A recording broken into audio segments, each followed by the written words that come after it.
సార్వత్రిక ఎన్నికల్లో ఆంధ్రప్రదేశ్లో టీడీపీ కూటమి సునామీకి వైఎస్ఆర్సీపీ కొట్టుకుపోయినటువంటి నేపథ్యంలో ఆంధ్రప్రదేశ్లోని ఉద్యోగ సంఘాల నాయకుల్లో ప్రధానంగా వినపడే పేరు వెంకట్రామరెడ్డి.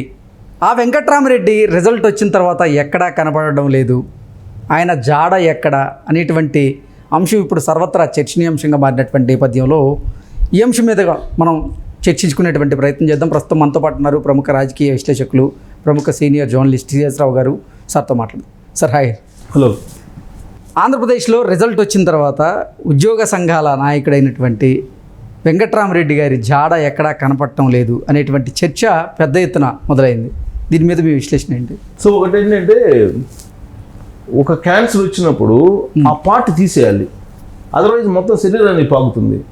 అలాగే ఉద్యోగ సంఘాలకు సంబంధించి ఒక ప్రక్షాళన చేయాలి అనే ఆలోచన ఇప్పుడు కొత్త ప్రభుత్వానికి ఉందని తెలుస్తుంది.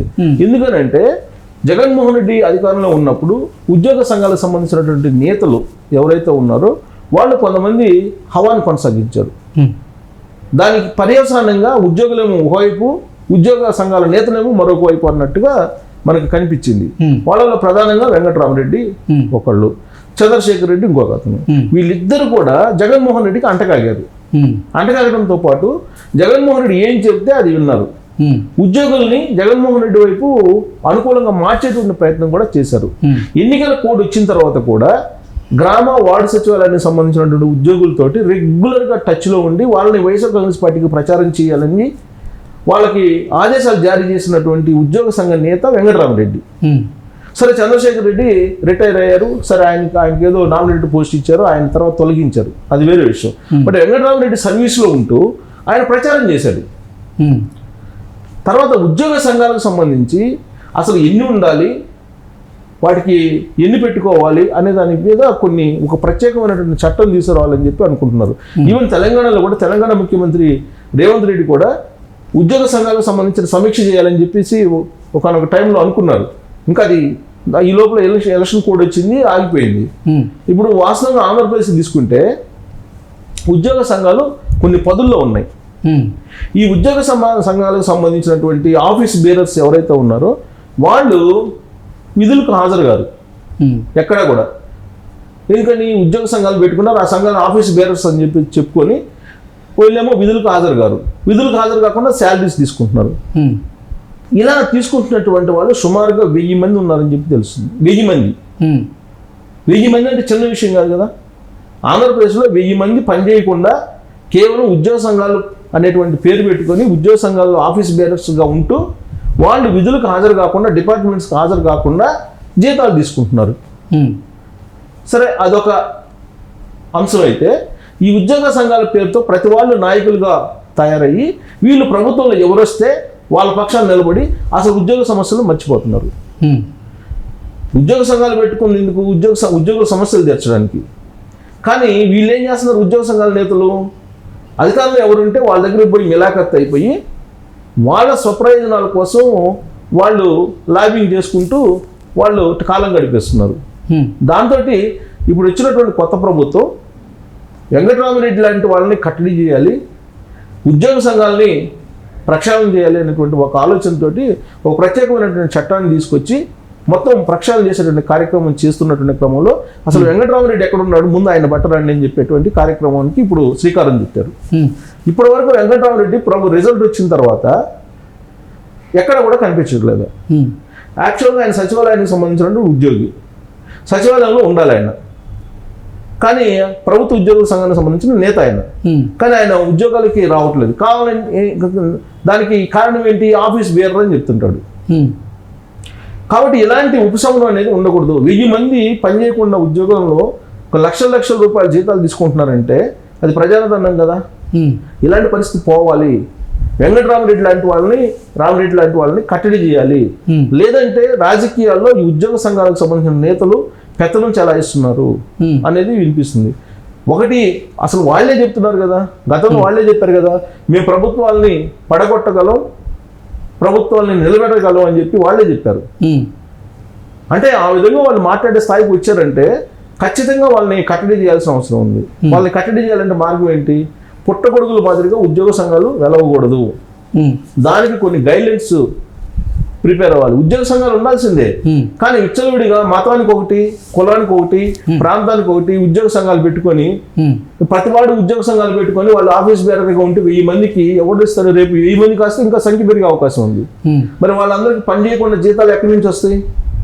ఆ డిపార్ట్మెంట్లో ఆయా డిపార్ట్మెంట్లో ఉండేటువంటి వాళ్ళు వీళ్ళు పని చేయకుండా ఉంటే అది వాస్తవంగా నేరం కింద వస్తుంది. అది గతం నుంచి అన్ని ప్రభుత్వాలకు కూడా ఇలా ఉద్యోగ సంఘాల నాయకులకు సంబంధించినటువంటి సెగ తగులుతూనే ఉంది. అవును, ఉద్యోగ సంఘాల నేతలే చెప్తున్నారు కదా, ముందుకు వచ్చి చెప్పారు కదా ఆ రోజున. బహుశా నేను అనుకుంటా వెంకటరామరెడ్డి, చంద్రశేఖర్ రెడ్డి లాంటి వాళ్ళే అనుకుంటా. వాళ్ళ నేతలు ఏం చెప్పారు? బొప్పరాజు వెంకటేశ్వరరావు వీళ్ళందరూ ఉన్నారు. సూర్యనారాయణ రెడ్డి ఎస్కేప్ లో ఉన్నాడు జగన్మోహన్ రెడ్డి ప్రభుత్వం ఉన్నంతకాలం. ఇప్పుడు ఆయన వచ్చి ఉంటాడు. సూర్యనారాయణ రెడ్డిని ఎందుకు, సూర్యనారాయణరావు రెడ్డి కాదు, సూర్యనారాయణ ఆయన పేరు, సూర్యనారాయణని ఎందుకు ప్రభుత్వం వెలివేసింది? కేవలం 1వ తారీఖు జీతాలు ఏమున్నందుకు. గవర్నర్ దగ్గరికి పోయి మాకు 1వ తారీఖు జీతాలు రావట్లేదు, బకాయిలు ఉన్నాయి, 1వ తారీఖు జీతాలు ఇప్పించేటువంటి మార్గాన్ని సూచించండి మాకు, మీరు ఆదేశించండి అని చెప్పి గవర్నర్ దగ్గరికి పోయి కంప్లైంట్ చేశాడని చెప్పి సూర్యనారాయణ మీద కేసు పెట్టించారు. జగన్మోహన్ రెడ్డి అప్పట్లో ఉన్న ప్రభుత్వం కేసు పెట్టిస్తే ఆయన పరారు అయిపోయి కొన్ని రోజుల తర్వాత ఆయన మీద కేసులు పెట్టి ఆ కేసులన్నీ నడుస్తున్నటువంటి క్రమంలో ఆయన న్యాయ పోరాటం చేశారు. ఆయనకి వ్యతిరేకంగా వీళ్ళందరూ చల్లా శ్రీనివాసరావు, ఈ వెంకటరామరెడ్డి, చంద్రశేఖర్ రెడ్డి వీళ్ళంతా ఆరోపణలు చేశారు ఆయనకు వ్యతిరేకంగా. అంటే జగన్మోహన్ రెడ్డికి అనుకూలంగా వీళ్ళు మారిపోయారు. సో దాంతో వాళ్ళ విభేదాలు వచ్చినాయి. సరే, ఉద్యోగులకు అందరూ దూరం అయిపోయారు, ఉద్యోగ నేతలు, అది వేరే విషయం. కానీ ఇక్కడ అంశం మీద కాకుండా ఉద్యోగ సంఘాలు ఎన్ని ఉండాలి, అసలు ఏ ప్రాతిపదికన పెట్టుకోవాలి? ఉద్యోగ సంఘాలు విచ్చలవిడిగా పెట్టేస్తున్నారండి, విచ్చలవిడిగా. 4th క్లాస్ ఒక సంఘం అంటాడు, గ్రూప్ 1 ఒక సంఘం అంటాడు, గ్రూప్ 2 ఒక సంఘం అంటారు, సచివాలయం ఒక సంఘం అంటారు, టీచర్ది ఒక సంఘం అంటారు, మళ్ళీ టీచర్స్లోనే యూటీఎఫ్ అంటారు, ఇంకోటి ఎల్డీఎఫ్ అంటారు, ఇంకోటి అంటారు. ఇలా రకరకాల యూనియన్స్ పెట్టుకొని, సంఘాలను పెట్టుకొని కేవలం పని చేయకుండా వాళ్ళు తిరగడానికి మాత్రం ఈ సంఘాలు ఉపయోగపడుతున్నాయి. సో ఇలాంటి పద్ధతి ఉండకూడదు. దీనికి స్వస్తి పలకాలి అనేటువంటిది ఇప్పుడున్నటువంటి ప్రభుత్వం యొక్క ఆలోచన. ఎందుకు? వెంకటరామరెడ్డి లాంటి వాళ్ళది చూశారు కాబట్టి. వెంకటరామరెడ్డి ఏం చేశాడు? ఎన్నికల కోడ్ వచ్చినా, ఎన్నికల కమిషన్ హెచ్చరించినప్పటికీ కూడా, ఆయన్ని బదిలీ చేసినప్పటికీ కూడా ఆయన బయట నుంచి మళ్ళీ సచివాలయ, వార్డు సచివాలయ, గ్రామ సచివాలయ ఉద్యోగులతోటి ప్రతిరోజు రివ్యూ మీటింగ్లు పెట్టి జగన్మోహన్ రెడ్డికి అనుకూలంగా ఉద్యోగులను మలిచేటువంటి ప్రయత్నం చేశారు. కాబట్టి దీన్ని కట్టడి చేయాలి. ఏ ప్రభుత్వం ఉన్నా, ఈ ప్రభుత్వం ఉంటుంది, రేపు ఇంకో ప్రభుత్వం రావచ్చు, కానీ వీళ్ళని కట్టడి చేయకపోతే, ఈ సంఘాలను కానీ కట్టడి చేయకపోతే ప్రజాధనం దుర్వినియోగం కావడంతో పాటు క్రమశిక్షణ అనేది ఉండకుండా ఉంటుంది.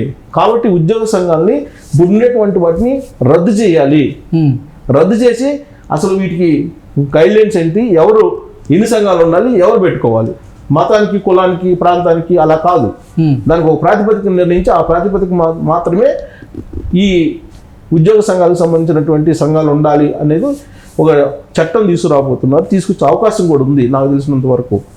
సో అది కనుక వస్తే కనుక ఈ 1000 మంది లేకపోతే రేపు మళ్ళీ 2000 మంది అవుతారు. సో కాబట్టి అసలు ఉద్యోగ సంఘాల నేతలు, సంఘాల్లో ఉండేటువంటి వాళ్ళు విధులకు వెళ్లకుండా వాళ్ళ సంఘాల పనులు చూసుకోవడం ఏంటి అసలు? అసలు అది కుదరదు కదా. ఆ నిబంధన కూడా పెట్టబోతున్నారు. సో మొత్తం మీద ఉద్యోగ సంఘాలకి వెంకటరామరెడ్డి లాంటి వాళ్ళు, చంద్రశేఖర్ రెడ్డి లాంటి వాళ్ళు చేసినటువంటి పనులు గమనించిన తర్వాత ఖచ్చితంగా ప్రక్షాళన అవసరం అని చెప్పి భావించడానికి అవకాశం ఉంది. ఆ ప్రక్షాళన దిశగా ఈ ప్రభుత్వం వెళ్ళడానికి కూడా ఛాన్సెస్ ఉన్నాయి. Okay sir, thank you so much.